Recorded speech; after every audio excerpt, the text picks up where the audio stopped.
En Medical Expo, la Feria Nacional de Dispositivos Médicos, queremos hacerte parte de nuestra comunidad de webinarios. Capacítate con nosotros a través del selecto programa que cada viernes traemos para ti.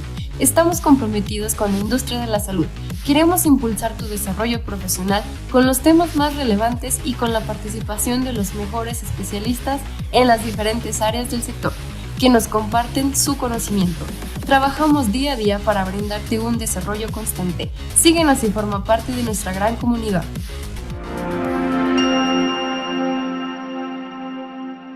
Hola, buen día, comunidad de Medical Expo. Bienvenidos a un webinario más de todos los viernes. Nada más recordarles que ya pueden obtener su cortesía de acceso a Medical Expo para los próximos 29, 30 y 31 de octubre en el World Trade Center de Ciudad de México, donde contaremos con programas académicos con bloques especializados para nuestros invitados del sector salud, además de contar con grandes marcas de insumos y dispositivos médicos.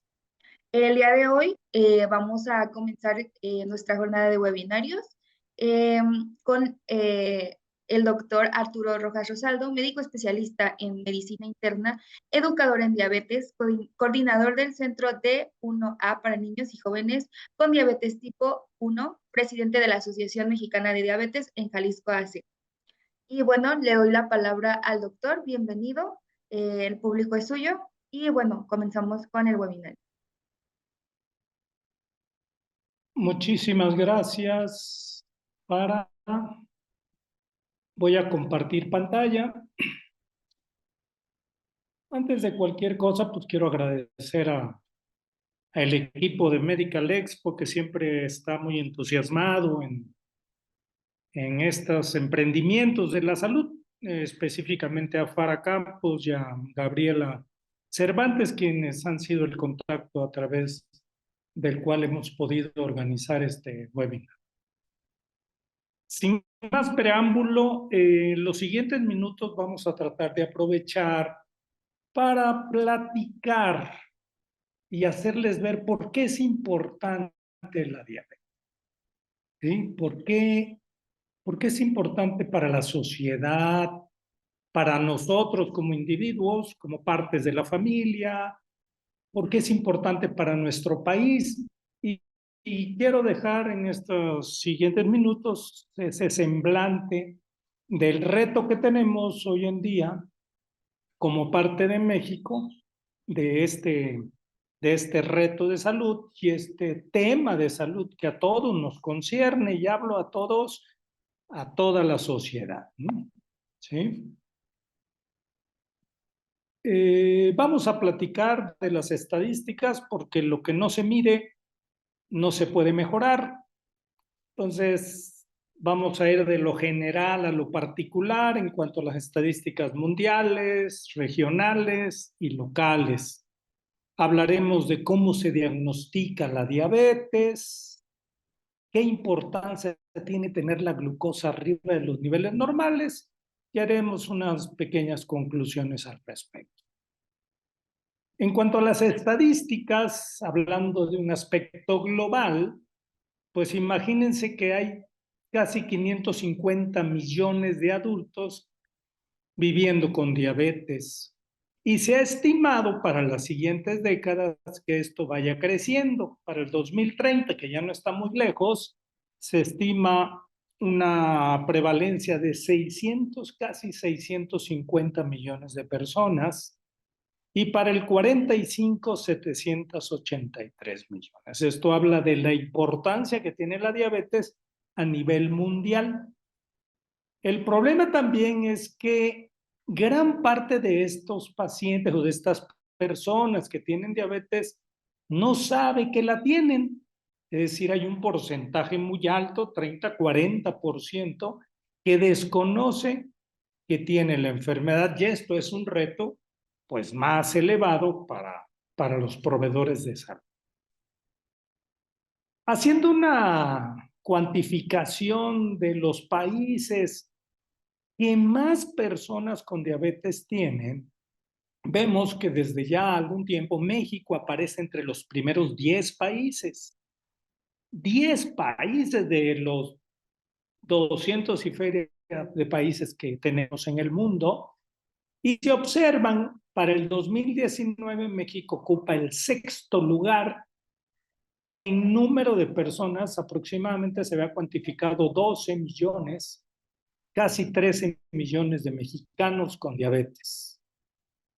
Se ha estimado que para el 2030 y el 2045 México no se va a mover de ese 6º lugar, lo que habla de, pues, que es muy importante, porque si observan otros países como Alemania, Estados Unidos, por ejemplo, Alemania, que está en el 8º lugar en el 2019, ya no aparece en la lista del 2045. ¿Por qué? Porque aquí se estiman las políticas de salud, programas actuales y cómo se viene atendiendo a la diabetes país por país. México no se va a mover por muchas razones. Entonces, eso es un reto más que tenemos los mexicanos, tanto el proveedor de salud como el que no es proveedor de salud.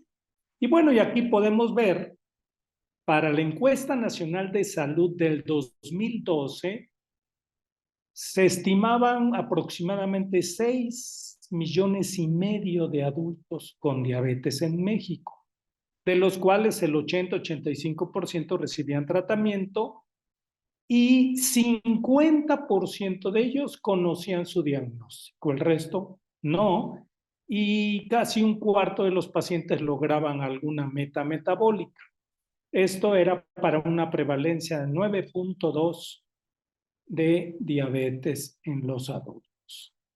Entonces, aproximadamente con estas estadísticas se estimó que para el 2030 México tendría 16,5 millones de personas con diabetes. Fíjense que aquí, en la encuesta nacional del 2012 que acabamos de comentar y la del 2018, ya de 6.4 millones de personas pasamos a 8.6 millones de personas, es decir, la prevalencia de 8.6 subió a 9.1. O sea, esto es un crecimiento importante con mucha carga social y un reto de salud.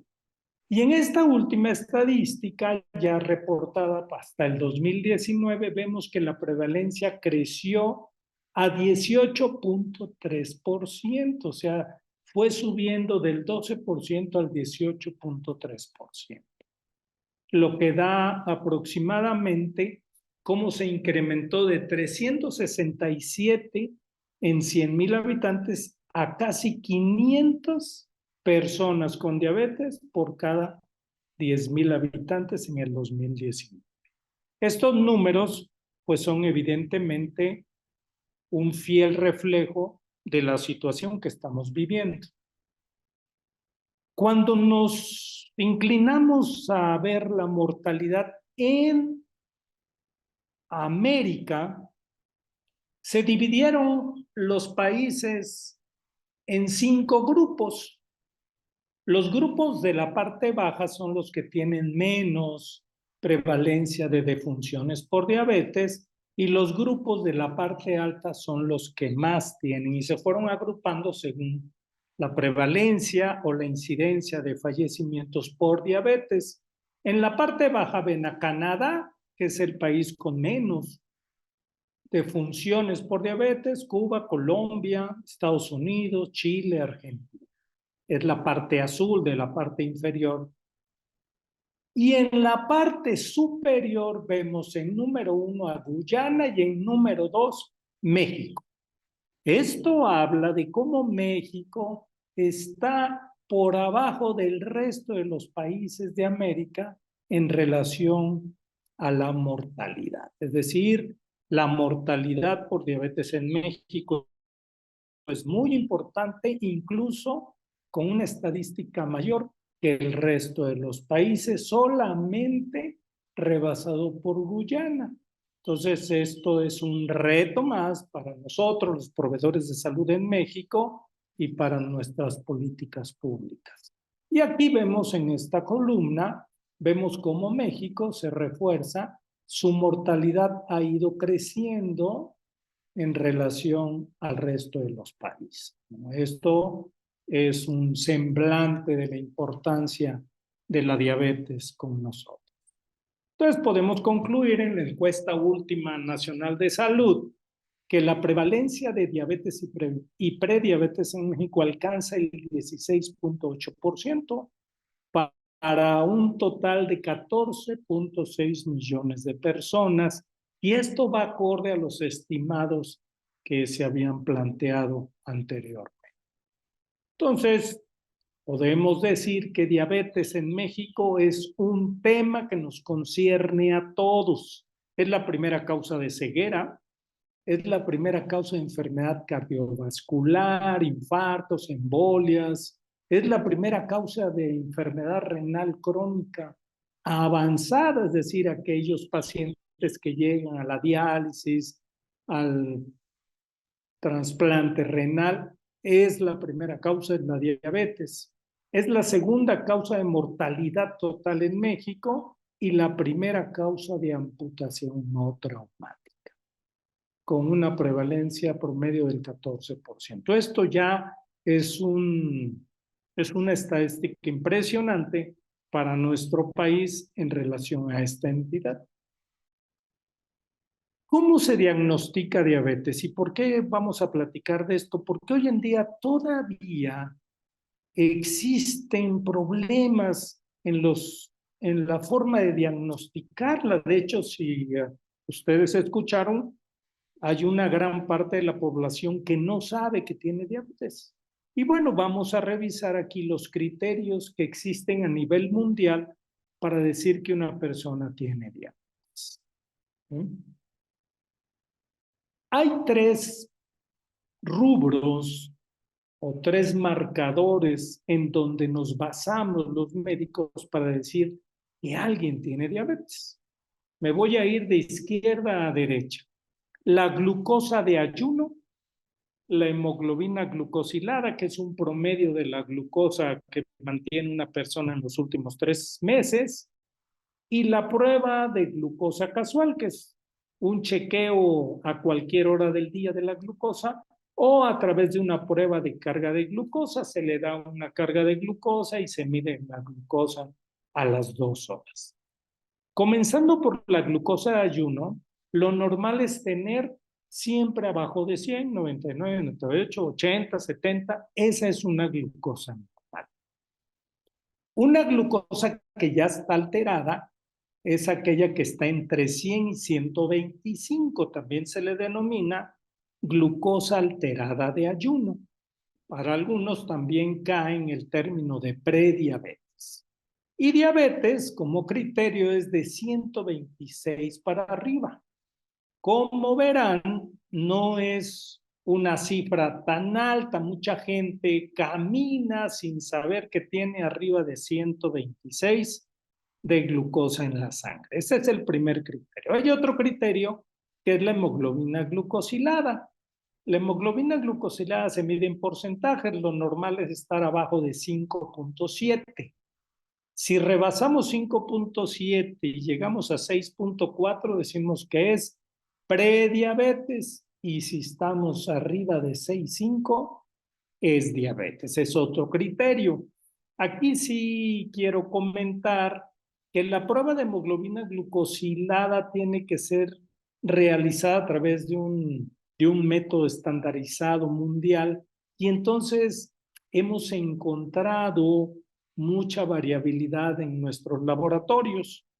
Ayer en la consulta llegó una mamá llorando porque le dijeron que su bebé tenía diabetes, un niño de 5 años con una glucosilada reportada de 8.5. Pero no le habían hecho glucosa en ayuno. Nosotros le practicamos 2 veces glucosa, aún comiendo, y era normal su glucosa tanto de ayuno como glucosa casual. Entonces descartamos que tuviera diabetes. Allí hubo un problema en el método de realización de su hemoglobina glucosilada. Y el tercer criterio se llama glucosa casual. Glucosa casual porque se realiza a cualquier hora del día en forma casual, hayas comido o no hayas comido, te checamos la glucosa, y lo normal es estar abajo de 140. Si tú tienes entre 140 y 200, es prediabetes, califica para ese término, y si tienes arriba de 200, califica para diabetes. Siempre hay que confirmarlo. ¿Qué tal que ese día venías asustado, te iban a atropellar, viste un robo, un accidente y se te subió la glucosa arriba de 200, pero confirmamos en 2, 3 días que tu glucosa de ayuno ya está normal? Siempre se tiene que confirmar la presencia de estos criterios. ¿Sí? Entonces son 3 criterios los que se usan, no hay otros criterios. Y la clasificación básica de diabetes es la que más recae en la mayoría de los pacientes, son la diabetes tipo 1, la diabetes tipo 2 y la diabetes gestacional. En ellos recae casi el 95% de todas las personas con diabetes. Existen algunos tipos con menos frecuencia, pero que pueden presentar diabetes, por ejemplo, un paciente con cáncer de páncreas, un paciente con tratamiento con cortisona, paciente con traumatismos abdominales y pacientes con algunos trastornos genéticos, ¿no? Estos ya generalmente son casos muy raros.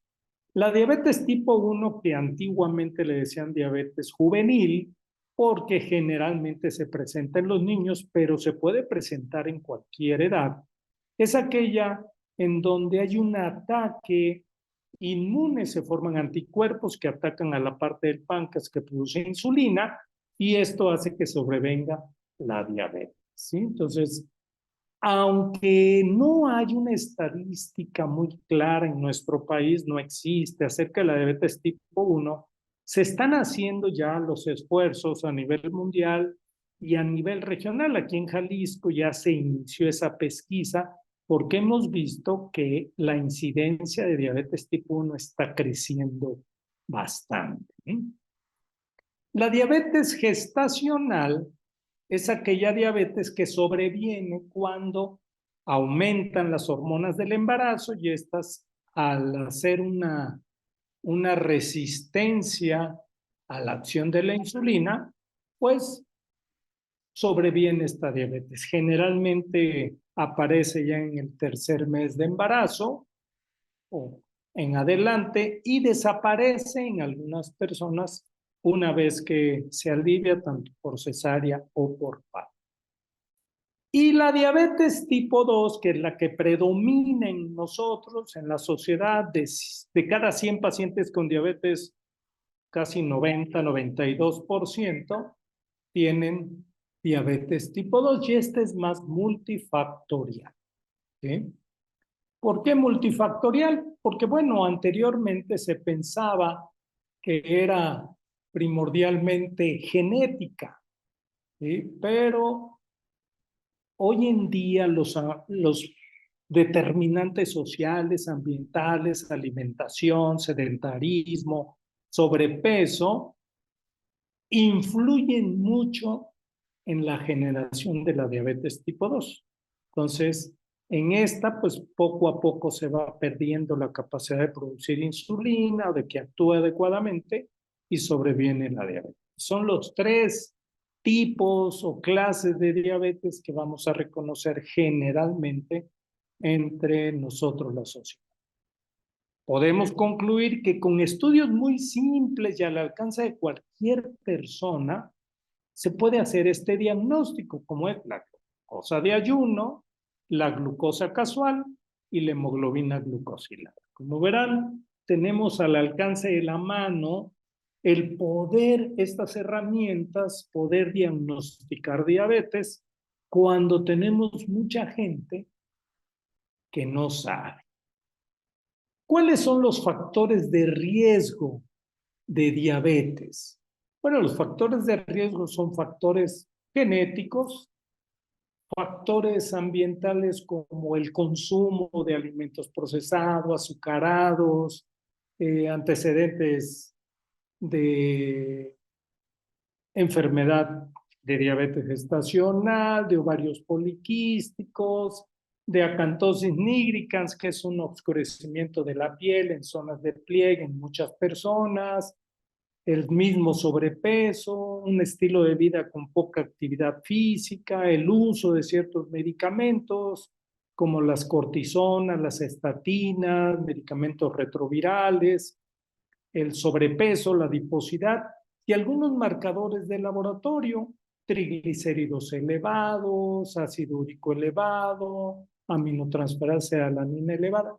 Como verán, hay muchos factores que pueden condicionar elevar el riesgo de diabetes. Pero hay un factor importante con nosotros, que es la raza. La raza latina ya se considera un factor de riesgo alto para tener diabetes. Entonces podemos concluir que el mexicano es una persona con alto riesgo de diabetes y por ende es un candidato a estar pendiente de su glucosa en forma periódica.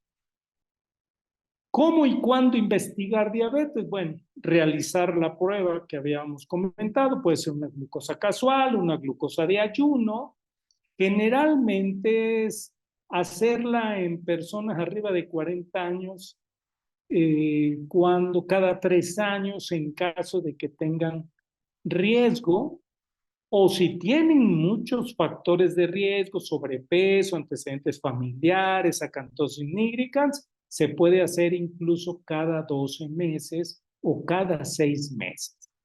Lo que habíamos comentado, la raza latina, desde los 35 años, si no tenemos ningún otro factor, hay que estar investigando la diabetes. Y aquí podemos descubrir a muchas de esas personas que tienen diabetes sin saber. Y esto se debe a que la diabetes realmente no da síntomas los primeros meses o años de su aparición. De allí la importancia del chequeo y de la investigación con estas pruebas que acabamos de comentar. ¿Qué importancia tiene la glucosa en sangre? Sin que la glucosa esté en niveles de diabetes, ya el tenerlas arribita de lo normal genera una serie de cambios en nuestro organismo que conlleva a tener problemas, incluso aún sin diabetes, cardiovasculares. La diabetes es una enfermedad con muchas complicaciones, multisistémica, y ahorita vamos a revisar muy levemente su fisiopatología. Fíjense en este esquema cómo muchos órganos intervienen para que la glucosa esté elevada en sangre. Número 1, pues la célula pancreática, al reducir su producción o su acción de la insulina, pues hace que haya más glucosa en la sangre. El hígado, el músculo y el tejido adiposo no están teniendo una buena aceptación de la glucosa porque no está funcionando bien su insulina y esto da más glucosa en la sangre. El riñón está reabsorbiendo más glucosa, regresa más glucosa a la sangre y aumenta la glucosa. El estómago, el intestino, el cerebro a través de neurotransmisores que intervienen en la saciedad, en el hambre, en el apetito, todos estos factores contribuyen a la elevación de la glucosa. O sea, realmente no solamente es la comida, sino todos los demás factores que pueda uno tener en actividad dentro del organismo. Aquí les voy a poner en esta gráfica algo que sucede en la mayoría de los pacientes. En el número 0 es cuando va a iniciar la diabetes. Del lado izquierdo vemos, bueno, esta es la misma, vemos cómo la línea punteada azul superior es la capacidad que tiene la insulina en tener resistencia a su función, por eso dice hasta arriba resistencia a la insulina. Es decir, que tiene mucha resistencia para llevar a cabo todos sus procesos metabólicos. Ante esta resistencia, el páncreas, en forma compensadora, produce más insulina, que es la línea más clara y vean cómo la insulina eleva su producción. Esto sucede de 8 a 10 años antes de que aparezca la diabetes. A esto se llama resistencia a la insulina. Y aunque ya tenemos estos cambios, la glucosa se mantiene en niveles normales. Llega un momento que el páncreas se cansa y al cansarse, pues empieza a reducir la producción de insulina y sobreviene la diabetes. Aquí vamos a ver cómo se comporta en esta curva. Viene la línea del tiempo y vemos la resistencia a la insulina en la parte alta, la secreción de insulina cómo subió pero luego va bajando y cómo las glucosas van subiendo, tanto la de ayuno como la glucosa después de comer. Si ustedes observan en la parte baja cómo la prediabetes, que es ese tiempo antes de que empiece ya los niveles de glucosa de diabetes, ya aumenta el riesgo de complicaciones micro y macrovasculares para los pacientes que tengan este estadio. Es decir, que aunque no tenemos todavía la diabetes, ya esa prediabetes nos está elevando el riesgo de problemas circulatorios. Por eso no hay que desdeñar una prueba de laboratorio, porque a veces hasta el mismo proveedor de salud, el médico, le dice, tienes un poquito alta la glucosa. Ese poquito alta ya puede estar significando un problema serio de salud. Esta elevación de glucosa, aún en niveles no de diabetes, desencadena una serie de cambios dentro del organismo a través de varias vías metabólicas que a la vez alteran tanto la función como la estructura de muchas proteínas que intervienen en la circulación, en la coagulación, en el estado de defensa, en los procesos inflamatorios, y a la largo esto va a dar una disfunción de un daño celular a nivel sistémico. Entonces, esa glucosa alta es muy importante y hay una forma muy sencilla de diagnosticar. Vean aquí como la diabetes, y no solamente la diabetes, la prediabetes, ese nivel de glucosa alto genera un estrés metabólico, que son todas esas activaciones de sistemas deleterios, estrés inflamatorio y estrés oxidativo. Si ustedes recuerdan, algunos de ustedes recordarán que cuando vino la pandemia de COVID decían que había muchos procesos inflamatorios que hacían que el organismo cayera en ese estado irreversible que lo llevaba a la muerte. Bueno, son los mismos productos y toxinas que genera la diabetes. Por eso la población con diabetes descontrolada fue aquella población más afectada por el COVID, porque si ya traía estos productos deleterios, agregando al COVID, pues esto se multiplicó. De allí la importancia de estar controlado en relación a la diabetes. Y entonces podemos concluir que la glucosa es muy importante. ¿Por qué es importante la glucosa en sangre? Bueno, primero porque es la única forma de diagnosticar que algo anda mal en nuestro metabolismo, checando la glucosa. No podemos diagnosticar a alguien si no tenemos ese sencillo estudio de laboratorio. También nos sirve para saber cómo está controlado un paciente, si va bien o va mal. También nos sirve para tener un pronóstico de la posibilidad de complicaciones. Quien tenga la glucosa alta tiene más riesgo de complicaciones vasculares, y también nos sirve como punta o rubro importante para la realización o fabricación de nuevas armas terapéuticas. Todo se basa en el nivel de la glucosa. Y por último, también nos sirve para las guías, para nosotros los proveedores, cuáles serían las guías terapéuticas, siempre basados en el nivel de glucosa en la sangre. ¿Cuáles son los objetivos? Yo ya tengo diabetes, ¿cómo debo de estar controlado? Estos objetivos varían de acuerdo a un paciente, si es joven, si es un paciente de edad avanzada con complicaciones, pero en general se pide que tengamos una glucosilada de 7% porque los estudios demuestran que la persona con diabetes que tiene alrededor de este porcentaje tiene menos riesgo de complicación. Que su glucosa antes de alguna comida o en ayunos fluctúe entre 80 y 130. Y que una glucosa después de comer a las 2 horas esté abajo de 180 y algunos países reportan abajo de 140.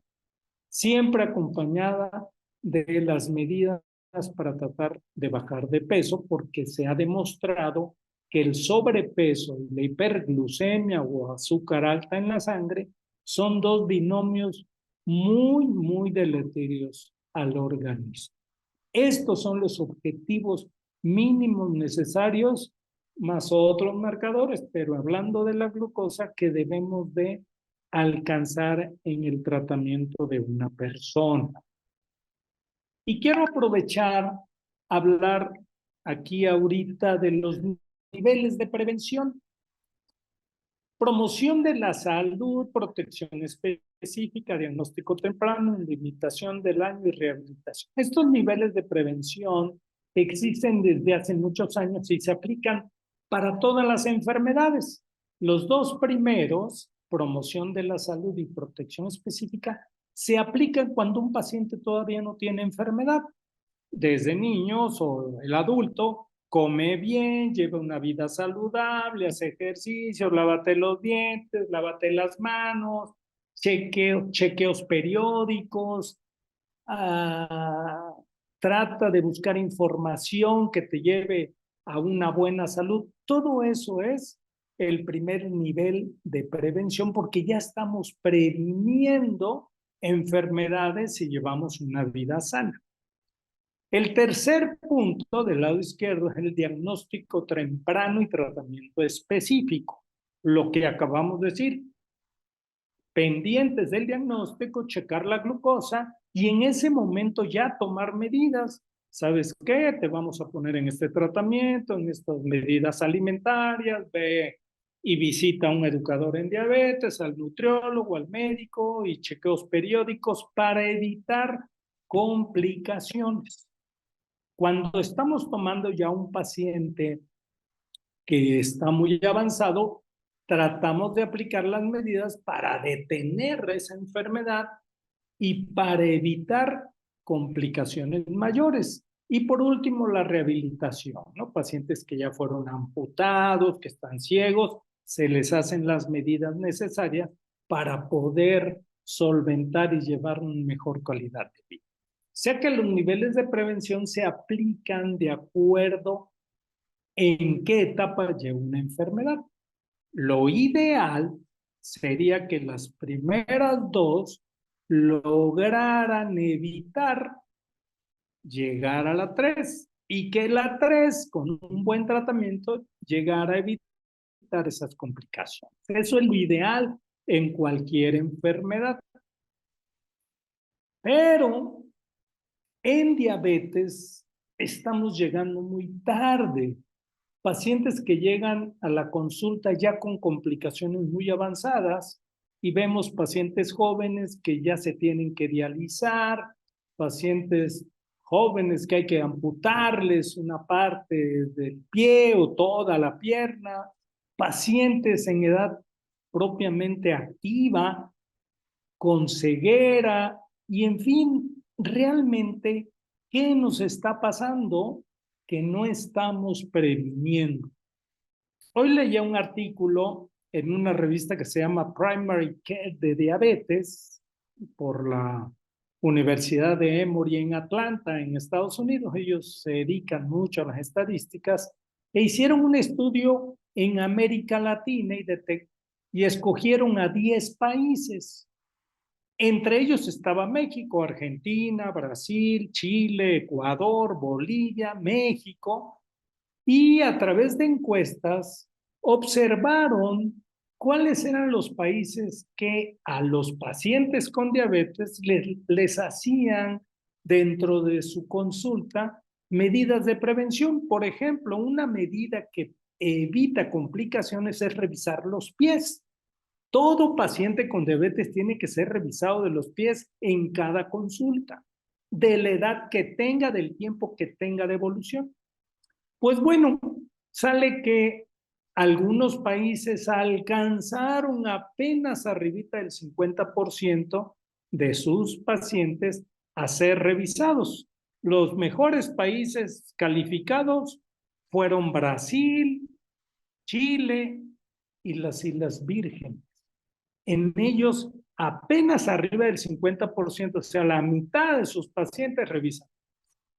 Y del otro lado, la contraparte, hubo 3 países en donde apenas se alcanzó un porcentaje muy bajo de revisión, como fue Bolivia, Ecuador y México. Y de estos 3, México fue el más bajo en revisión de los ojos y de los pies, con un 15%. Esto habla del reto y la oportunidad que tenemos como proveedores de salud para tratar de prevenir todas estas complicaciones. Siempre hemos insistido en la revisión de los ojos, de los pies, para evitar precisamente las complicaciones. Y esto se realiza en menos de 3 minutos. ¿Cómo una medida tan sencilla puede llegar a evitar una amputación, ¿no? Esas son las prevenciones, son las medidas de prevención. ¿Cuál es el manejo comprensivo de la diabetes? Pues clasificar, ver cuál es el tratamiento ideal, ver qué complicaciones pueda tener, pero primordialmente la educación del paciente. Hay pacientes que acuden al médico más caro, a la clínica más cara, les hacen su prescripción y cuando salen no entendieron el contenido de la receta, de la consulta, y a veces hasta 50% de los pacientes que asistieron a esa consulta no llevan a cabo las indicaciones, probablemente porque faltó tiempo en la educación. Por eso ahora existen educadores en diabetes. Es muy importante la educación y esto es para todas las personas a nivel social. En la medida que uno crezca en la educación para buscar nuestro autocuidado, en esa medida tendremos mejores pronósticos de salud, ¿sí? Lo que hoy llamamos alfabetismo en salud. Y bueno, por la brevedad del tiempo y esperando que podamos tener alguna otra oportunidad más adelante para poder ahondar en más temas, esto es solamente una parte del mundo tan grande que es la diabetes. Pero si ustedes observan estadísticamente y con algunas deficiencias, tenemos mucho que hacer en nuestro medio.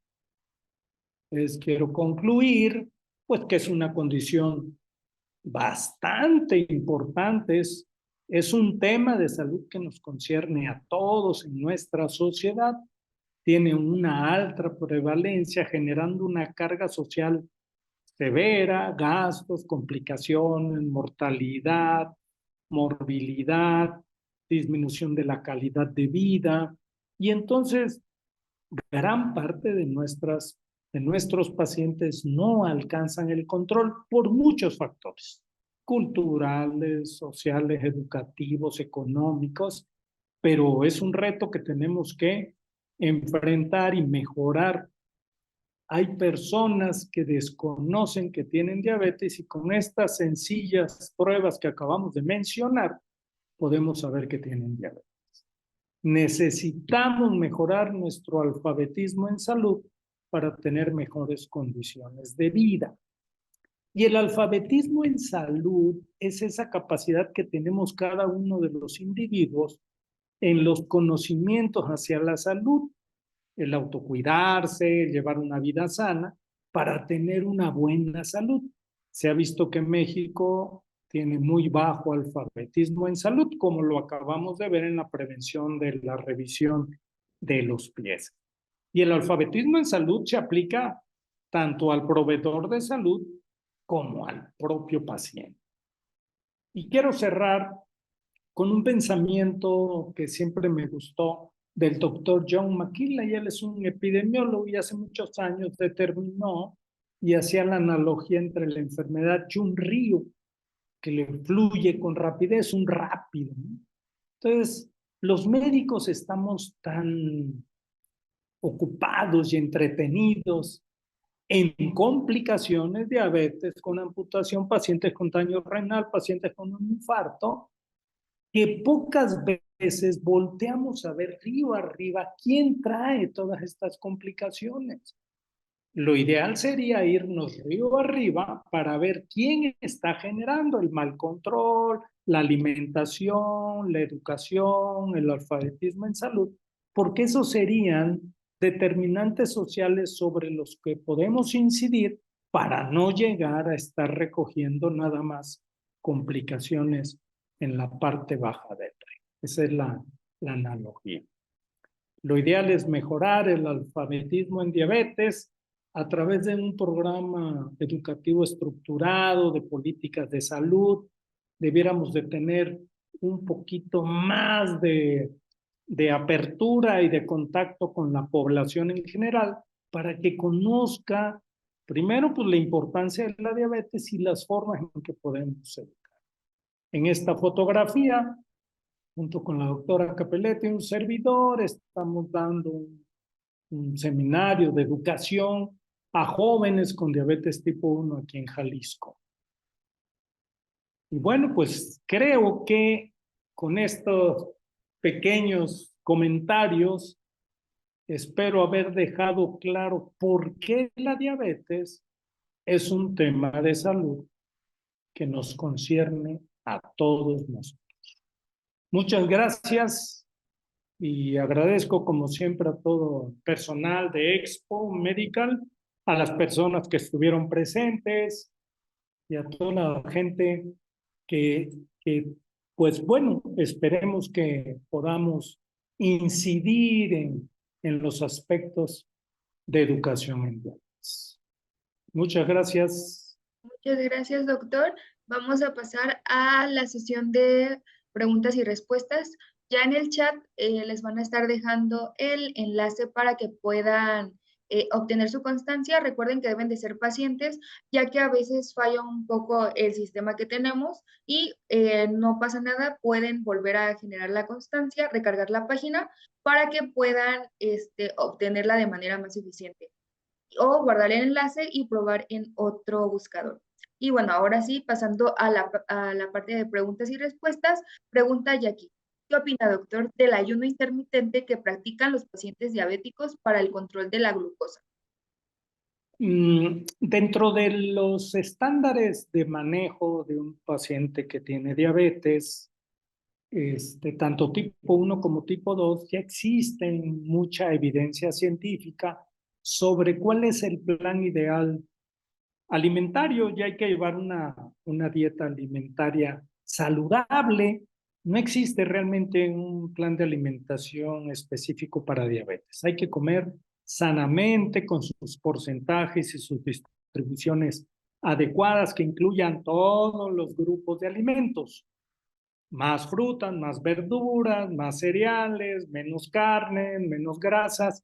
Y el ayuno intermitente no es una prescripción ni algo que pueda ser parte del manejo general de un paciente con diabetes. Se ha visto estadísticamente que sus resultados no son muy alentadores. Por ejemplo, en el diabetes tipo 1, si lo dejamos en ayuno intermitente, puede desencadenar una cetoacidosis severa. Entonces, hay muchos factores que intervienen para poder decir que el ayuno intermitente sea adecuado. Existe, anualmente hacen una revisión de todos los planes alimentarios a nivel mundial y se ha visto que en este año, por 4 o 5 años consecutivos, la mejor plan de alimentación es la dieta mediterránea. Ya luego se platicará de ella. Muy bien, muchas gracias, doctor, por su respuesta. Y pregunta Gabriela. Doctor, por lo que dijo de las medidas para diagnosticar prediabetes o diabetes, ¿usted nos recomienda aprendernos esos valores? Porque hay médicos que nos dicen una medida y otros otra medida. A ver, las medidas no las dice un médico. Las medidas son criterios que a través del tiempo y de muchos estudios mundiales, los expertos logran determinar que después de 100 de glucosa aumenta el riesgo cardiovascular, después de 126 aumenta el riesgo aún mayor de retinopatía y nefropatía. Tiene su razón de ser esos niveles. Cuando yo salí de la especialidad era 140 el nivel, ya bajó a 126. No hay un criterio personal, hay un criterio mundial. Por eso les decía, no voy a diagnosticar diabetes porque estás chaparrito, estás alto, estás gordito, no. La diabetes se diagnostica a través de esos tres estudios. Nada más, no hay de que un médico dice una cosa y otra. Ahí están escritos y como decían, hay que aprendérselos, efectivamente. Muy bien, gracias, doctor. Y continuamos con Paula. Un paciente diabético controlado, ¿qué rango de glucemia debe tener? Va a depender de su edad, pero voy a hablar del promedio de un paciente que no tiene comorbilidades serias ni edad avanzada. Glucosa de ayuno abajo de 130, glucosa de 2 horas post comida abajo de 180 o hasta 140. Esos son los niveles, una glucosilada alrededor de 7%. Y si usa un sensor que le está midiendo la glucosa continuamente en 24 horas, se dice que su tiempo en rango tiene que ser arriba de 70-75%, es decir, el tiempo en el día en que debe de estar en rangos adecuados. Esos son los criterios de control. Ahora, estos pueden variar si el paciente ya es de mucha edad, ya tiene 90 años, a ellos somos un poquito más holgados, su criterio puede ser hasta 160, una glucosilada hasta de 8, si tiene daño del riñón, si ya tuvo infartos. Entonces ya ahí se personaliza los objetivos terapéuticos. Muy bien, tenemos una última pregunta. Hola, no me quedó claro lo del niño con hemoglobinas de 8 y dice usted que no es diabético. ¿Y eso por qué es? Porque la glucosa del niño, tanto de ayuno como casual, fue normal. La glucosa sigue siendo el marcador más importante.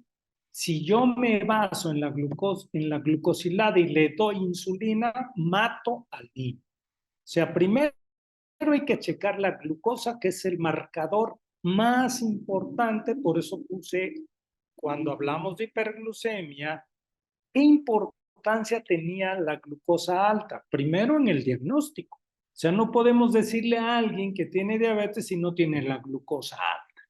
El otro problema es que la glucosilada sigue teniendo muchas discrepancias en su metodología y esto hace que no podamos recaer 100% el diagnóstico en una determinación de glucosilada. ¿Sí? Muy bien, muchas gracias, doctor. Ya todos son felicitaciones, excelente ponencia, gracias, excelente tema, muy buena ponencia, gracias, excelente información. Tienen muchísimas felicitaciones de parte del chat. Todos lo felicitan y agradecen el tema y dicen que ha sido una excelente ponencia. Recordándoles el tema de la constancia, ya está apareciendo el enlace. El enlace va a aparecer con el texto y sin el texto para que puedan directamente copiarlo del chat y obtener su constancia. Recuerden que si no pueden obtenerlo, pueden contactarnos y por redes sociales o por el teléfono que les van a estar dejando. Y bueno, ya nada más para finalizar, recuerden que pueden registrarse a Medical Expo los días 29, 30 y 31. ¿Sí, doctor? ¿Quiere mencionar algo? Perdón, sí, olvidé mencionar, aunque lo dejé en la última diapositiva, que la Asociación Mexicana de Diabetes en Jalisco, que tiene muchos años, se dedica precisamente a este apoyo a las personas con diabetes y a sus familiares. Y allí podrán encontrar asesoría a niños, a padres, a pacientes con diabetes, consultas, educación, incluso existen programas para mejorar ese alfabetismo en salud, tanto en los pacientes como en el proveedor de salud a través de diplomados, hay asesoría psicológica y campamentos de verano. Realmente vale la pena acercarse a la asociación porque es una de las entidades, y esto existe en muchos lugares de México y están muy entrelazadas con la Federación Mundial de Diabetes, siguiendo los patrones y los estándares del apoyo a las personas con diabetes. Ese era lo que... Muchísimas gracias a todos. Gracias por su participación, sus comentarios y gracias, Farah, por el apoyo con ustedes. Muchas gracias, doctor. Agradecemos otra vez su participación y bueno, los esperamos en el próximo webinario que es a las 11:30. Y bueno, así nada más, agradecerle una vez más al ponente del día de hoy y agradecer a la audiencia del día de hoy por estar aquí con nosotros. Buen día y nos vemos a las 11:30. En Medical Expo, la Feria Nacional de Dispositivos Médicos, queremos hacerte parte de nuestra comunidad de webinarios. Capacítate con nosotros a través del selecto programa que cada viernes traemos para ti. Estamos comprometidos con la industria de la salud. Queremos impulsar tu desarrollo profesional con los temas más relevantes y con la participación de los mejores especialistas en las diferentes áreas del sector, que nos comparten su conocimiento. Trabajamos día a día para brindarte un desarrollo constante. Síguenos y forma parte de nuestra gran comunidad.